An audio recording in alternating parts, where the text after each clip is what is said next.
Ini buku sangat-sangat legendaris, The New One Minute Manager, dari Ken Blanchard sama Spencer Johnson.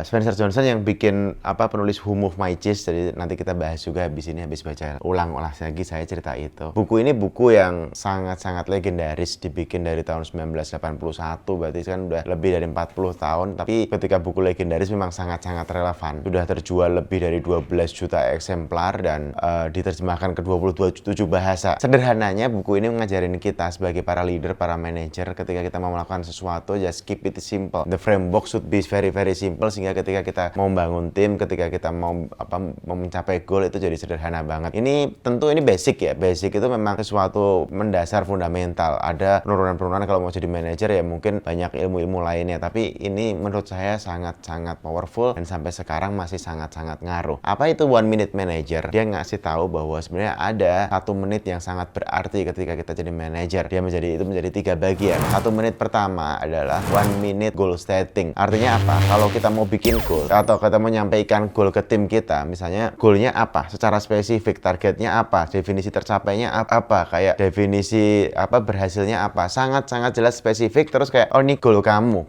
yang bertanggung jawab untuk goal ini. Kamu yang paling akan jadi si A goalnya, misalnya si Budi goalnya A gitu, atau si Sinta goalnya B gitu. Clear gitu doang. Itu bikin orang jadi paham banget. Oh, goalku tuh di sini A gitu. Itu yang biasanya membantu banget daripada karyawan-karyawan kita ketika kita goalnya kayak terdistraksi. Kemarin diajak briefing ini, besok diajak briefing itu, besok diajak meeting itu, besok diajak ngobrol yang lain lagi gitu. Terus ketika udah jalan 2 bulan ditanya goal yang bulan lalu gitu, kayak orang bingung. Tapi kalau kamu goal bulan ini A gitu, udah jelas banget. Itu sesuai dengan OKR yang kemarin. Yang kedua adalah 1 minute of appreciation atau 1 menit pujian. Jadi kira-kira kalau kita punya goal, terus ketika berhasil ya kita harus secara langsung specifically bilang ke dia bahwa dia bagus, dia keren, dia luar biasa. Kita bangga sama dia, aku kagum sama kerja kamu, aku bersyukur punya kamu. Kasih tahu semenit aja. Itu sangat-sangat penting bagi dia dengan secara langsung. Jadi ketika bagus ya langsung dikasih tahu dia bagus. Dan kalian mungkin udah nebak. Yang ketiga adalah 1 menit teguran. Artinya apa? Jika dia misalnya ketika melakukan sesuatu kurang tepat atau melakukan kesalahan atau dia melakukan kecerobohan, kegagalan atau mungkin nggak sesuai dengan hasil, ajak dia ngobrol, fokus 1 menit spesifik apa yang Anda tidak suka dari perilakunya, perbuatannya atau hasilnya, sampaikan. Oh, saya kecewa dengan hasil yang kamu buat itu gitu. Saya merasa ini kurang tepat dan seterusnya. Terus kemudian tutup lagi dengan pujian. Jadi saya tetap